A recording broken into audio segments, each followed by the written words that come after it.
is your boy, Juggernaut097, bringing you guys my TNA Impact review for April 5th, 2016. And yes, I know this is a little late review. I was planning on doing this yesterday, but I see on Tuesday my internet went out, so I had to get me a new router yesterday, and it kind of took me a while to get the whole router set up. So, but you know what? Nonetheless, I am back here. Got my connection back up and going. Everything's working great again.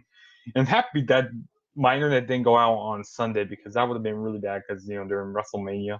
I'm happy that my internet didn't go out then. But, I'm back up and going. Got me a new router. Everything's good.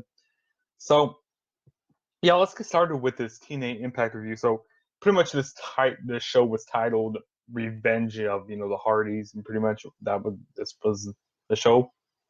Which, this was a pretty good show. The main event on the show was Drew Galloway defending the TNA World Heavyweight Championship against Matt Hardy because this was his rematch clause.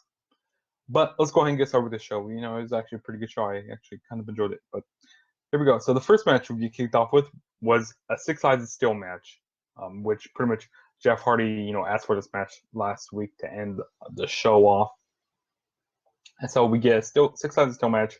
Eric Young versus Jeff Hardy. Eric Young comes out, pretty much says, he's going to kill Jeff Hardy and then power drive him to death. Pretty much that's what he's going to do.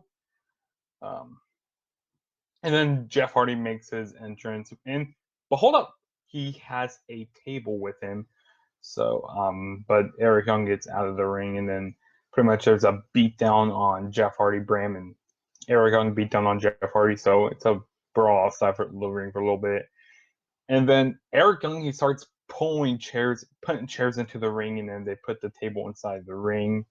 And then finally, a little bit, they finally get in the ring. They actually ring the bell, like shut the door. Bram, he's not really, can't do really much. He can't get in the cage. I mean, he could get in this cage if he went over the top, but, he didn't go over the top. But, so they finally start the match. There was a few points I liked in the match. I like when pretty much Eric Young, he sat like 4 chairs up, like it was kind of like sat 4 chairs up and they went on top of the chairs. And Eric Young power drive Jeff Hardy on those chairs, so that was a really cool point in the match. I like when Jeff Hardy, he did the Swanton Bomb off of the top of the cage. He sat up the table and did the Swanton Bomb off the top of the cage. That was pretty much a really cool spot during the match. That was pretty much the only pretty big spots during the match. I mean, it was a good match. At some points in the match, also, Jeff Hardy tried to hit a pile driver during the match, but EY reversed that. And it was a good match. I enjoyed it. But the winner of the match was Jeff Hardy, and he would, like I said, he would win when he did the Swanton Bomb off the top of the cage on through the table. So yeah, that was a good way. And he kind of about missed the table. Like he could have been close to missing the table, but he didn't. But that was a good thing. But yeah, Jeff Hardy will win. It was about a 13-minute match. So yeah, it was good. And then next we had a backstage segment with Dixie Carter. She's pretty much had it with Maria and Gail Kim. Gail Kim will defend her title against both Madison Rayne and Jade tonight. So she's defending the Knockouts Championship on the line. And then Maria, she tries to do ask history type of stuff, what Maria has been doing lately. But yeah, that was that. It was all right for what it was. And then next we had the final words between Drew Galloway versus Matt Hardy. First off, JB brings out the Matt Hardy brand and Matt Hardy. For the final thoughts going into the main event tonight. And even Maxwell's out there, heel babies. Everybody loves having heel babies, but yeah, but pretty much Matt gives us the man who will, in a matter of minutes, he will destroy Drew Galloway. And then Drew walks out, and he's holding the title, with him. He makes fun of Matt for talking too much. And then Hardy assures it's his title, and Hardy starts claiming to be being the champions, and then success comes with hard work. And then Drew says pretty much success comes with hard work, and he has more integrity. Who says Drew? Who says Galloway? And then pretty much Hardy says he's just pretty much a flash in the pan, and pretty much his family includes that title, and Drew is going home alone. And then Galloway says, he has a whole bunch of passion, and then Matt Hardy used to have passion, but he pretty much, and he also uses his baby as a prop. That's what Drew Galloway said there. And then Drew Galloway says he beat Jeff Hardy.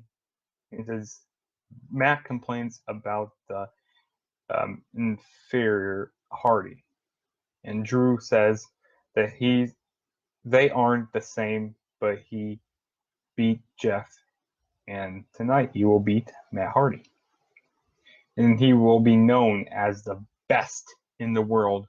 And then Tyrus takes the mic and he says he's cashing in perhaps tonight with the Bound for Gold title shot that was won back in October at Bound for Glory, if he wants to join the title match tonight. And then he has to announce that ahead of time, so he can be a part of the match. And then he says maybe he will win, maybe he will tonight, and leave as Matt Hardy and Drew Galloway are put on notice. So yeah.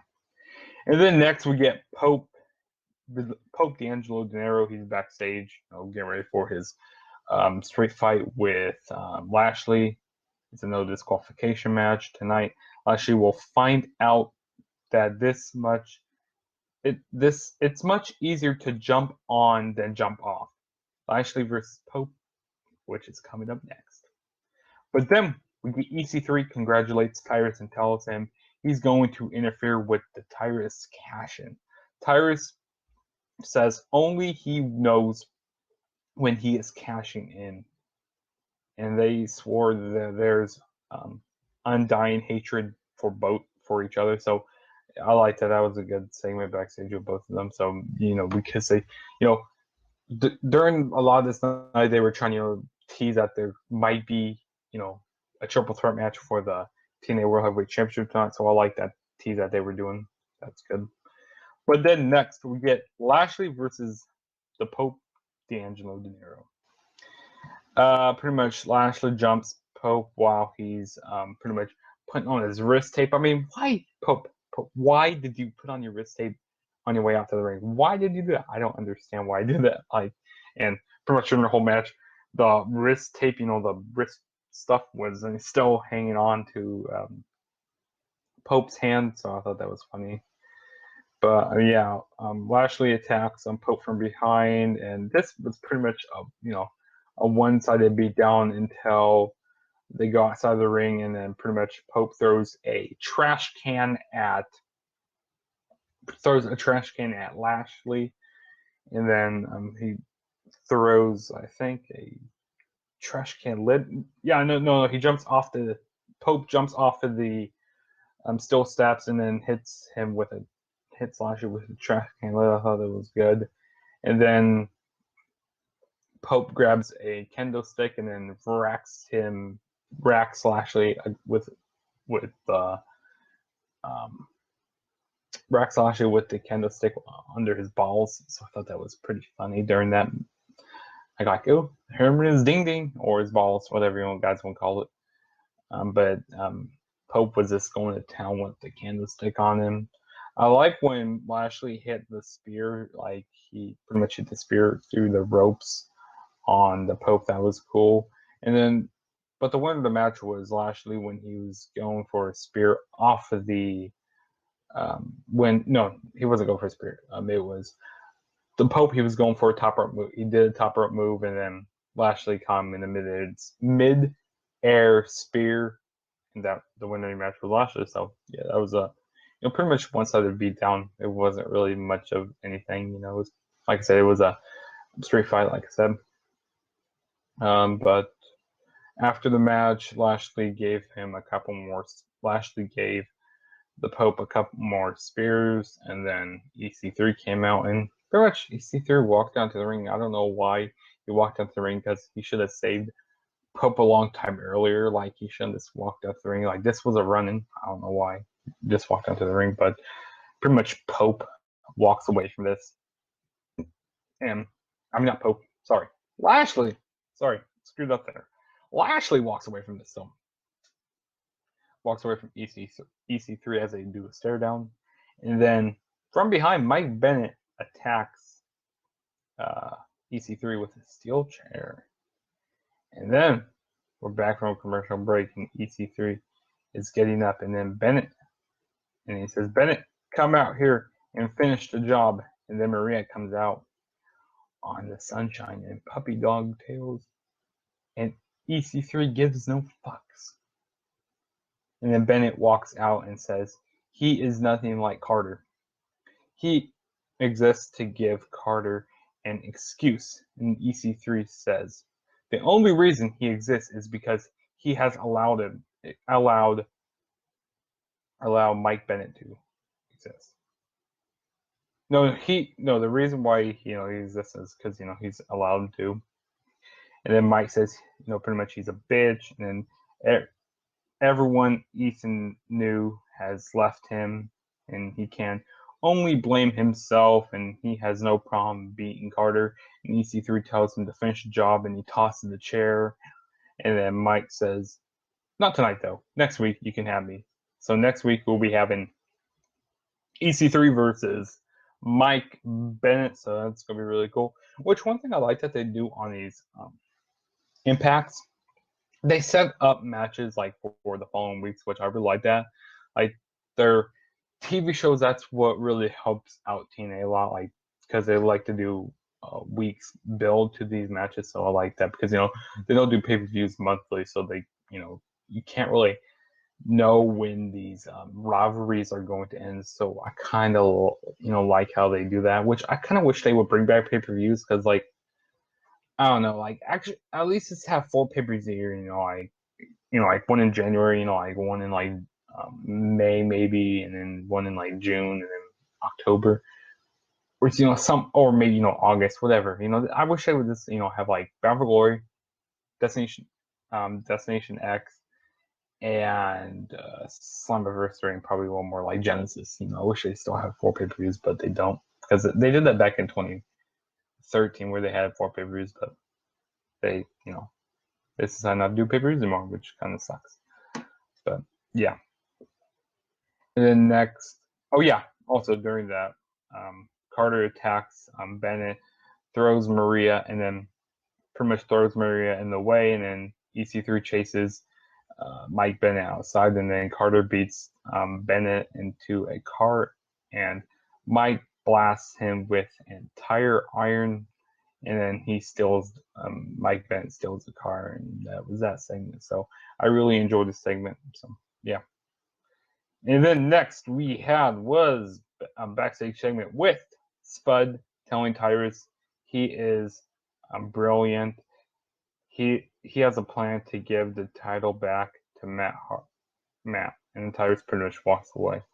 So there's that. And then next we had a triple threat match. Gail Kim versus Madison Ray versus Jade for the TNA Knockouts title. Jade has a few new poses, and her opponents hit the ring pretty much. Well, here's the thing. Please change Jade's theme, because there's no more Dollhouse, so they need to just change her theme and change her attire also. I don't like how they keeping her the theme the same. Like, they starting to change her theme. But Renee and Cameo, they attack, but Jade avoids a did I just say Renee? I mean, Madison and Kim attack, but Jade avoids a Madison pin and roll. 2 again. Madison gets another, and Jade hits the German on Gale, and then Madison kicks Jade, and Kim hits the DDT and Hang Woman on both ladies. And then Kim, old school on Madison, following, I don't know what I put there for my notes, but on Jade. And Jade dives for, she does a suicide dive outside the ring. That was pretty cool during the match. She did that on Madison Rain. And then the tree choke and slams on Madison. And then Rhea clocks Gail with the title belt. And Jade hit the STO. And your new Knockouts champion. Jade. What? Did you say Jade is a new Knockouts champion? What?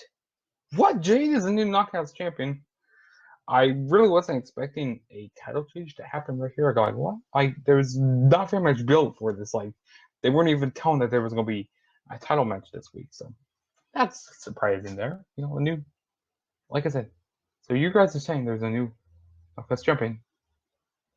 Yeah, I think that's pretty exciting. I think that's pretty interesting how they, not very much build, and the match wasn't very long either, but yeah.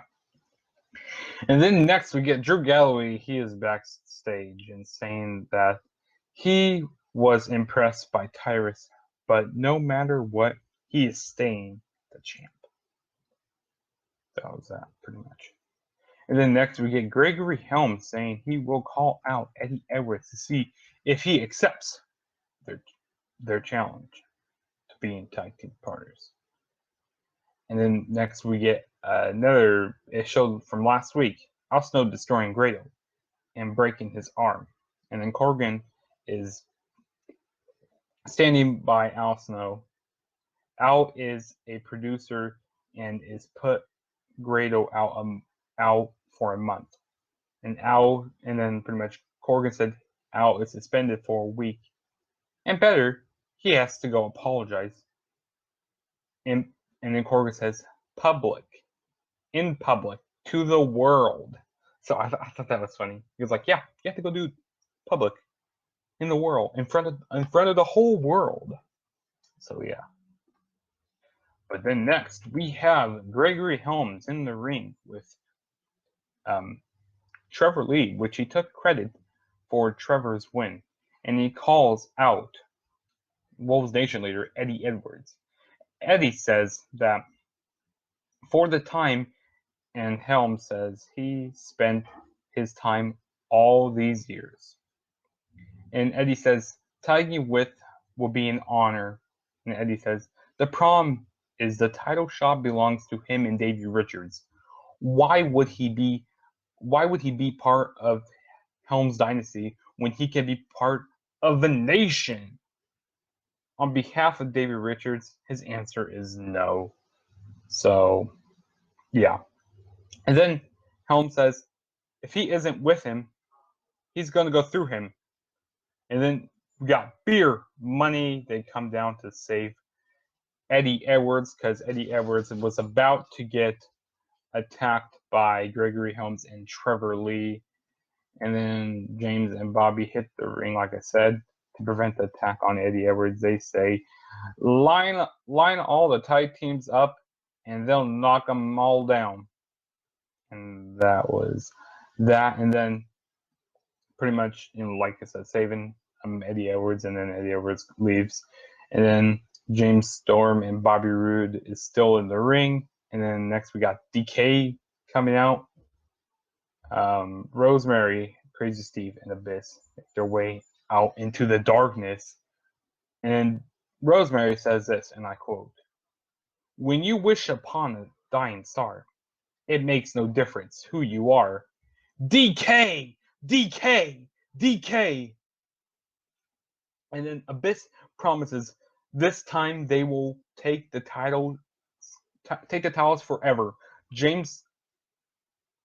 And then James threatens them, and all four go at it. And security has to break them up, which I don't really like how security had to break them up. And then Rude leaps onto Abyss, and then they pretty much, while Steve is trying to get pulled off of Storm, and security is breaking them up. So yeah, I don't really like how the security had to break them up. I just wanted to see them fight, And then next week,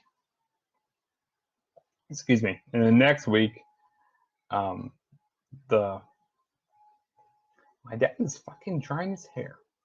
Sorry, but yeah. But next week, Beer Money is going to be defending the TNA Tag Team Championships. Sorry, I'm kind of getting pissed off a little bit with the background noise, but don't mind the background noise, guys. Don't mind the background noise. God damn. But sorry about this cussing here. But back onto the show. Hold on. Let's wait here for a minute. Let's just wait here for a minute. Okay, let's just go back. Tina, yeah, I mean, yeah, it does, but I mean, Tina does suck a little bit, but we just gotta give it a chance. This one chance. But back onto this. So pretty much, backstage we get Matt Hardy says his brand grows with Rebby told him to stop giving and start talking. No, stop giving and start taking. Tyrus looms up from the hallway, and then Matt is cutting his promo, and Hardy is clearly surprised when he turns around, but he wants Tyrus ready, and it's time for the main event right now. We got Drew Galloway defending the TNA World Heavyweight Championship against Matt Hardy. And then Tyrus Tyrus mounts, and then next, like I said, we got the main event. So Tyrus pretty much gets on the microphone as Spud waves his plan from the apron. Will he enter his match? We don't know. But Matt Hardy attacks Drew Galloway from behind. This match has officially started. So Tyrus will not be competing in the match. He will not be doing his bound for gold opportunity. So pretty much Galloway bows back, and then Hardy reigns control. Back and forth, they trade blows, and then Matt Hardy nails a side effect on the apron. Really cool spot during the match. I like that. And Spud attacks Drew outside the ring, and then Matt sends Drew flying over the stairs, and then Hangman neckbreaker inside the ring, and then Matt Hardy gets a 2. And then once again, they pretty much break the rules, how usually heels do. And then Matt and Drew swinging punches, and Drew Galloway overcomes with chops. And then Matt Hardy delivers a gut wrench off the top rope. So I like that. That was cool spot during the match. And then suplex Drew's to the ring, and he hurts his leg, and then takes off his boot to distract the referee, and then Spud dives on Drew, but Drew catches him and does a belly-to-belly suplex. So I like that. Was a pretty cool spot during the match. And then Matt hits him with the boot, and then Drew does a future shock for 1-2 kick out. And then Tyrus pulled out the referee. I don't like when this happens, when the referee gets pulled out during the match. This happens a lot too. This happens too much. I don't like how that happens in wrestling a whole bunch. Like, that's one thing I hated about the match. But Jeff Hardy came out to help Drew Galloway, and Jeff Hardy attacks Tyrus and then twists of fate on the floor onto the steel chair. And then Matt Hardy hits the twist of fate on Galloway, and I had a point where I got maybe Matt Hardy could get the title back, but no. Drew Galloway kicked out of that, and then Drew Galloway manages to lock in the Iron Maiden, and then Matt Hardy taps out, and still your TNA World Heavyweight Champion, Drew Galloway. So it was a alright match for what it was. Like, nothing really special happened in this match, but yeah. And I'm going to get to some of your comments, which GTS, you are the true instant classic on here right now. But I'm going to tell you some of the stuff he said. He says, I am the only viewer that is always in. Yeah, that's true. You always view that's only an instant classic. And I like how he said, bye, guys. You mean me? That's funny. But yeah. But next week on TNA, we'll be getting EC3 versus Mike Bennett. And we'll be getting Jeff Hardy and Matt Hardy settling their score. And that's pretty much it. Also, Beer Money will be defending the TNA Tag Team titles, which maybe that's when they're going to be losing the Tag Team titles. I don't know, but that's probably when they're going to be losing them because, Bobby Roode left TNA, so who knows. But probably, I hope they lose them to Decay. That's who I think they're going to be losing the titles to. But yeah, this was my TNA Impact review for April 5th, 2016. And like I said, it was a little late review, but hope you guys all enjoyed. Tell me what you thought of TNA for this week. I thought it was actually pretty good. I'll rate this. I'll give it. I'll say it's B minus at best. It was yeah. I'll give it a B minus. But yeah, don't forget to follow me on Twitter at the True JSB. Don't forget to follow me on Instagram, the True JSB, and Snapchat, the True JSB1. And shout out to you, GTS, for always joining me on my videos. And also, hey, Amir Made Punk joined. Thank you for joining me. You just joining me at the last few minutes of my Impact review. But yeah, like I said, I hope you guys all enjoyed. And Juggernaut saying peace out. I guess I'll catch you guys in my next video. So peace out.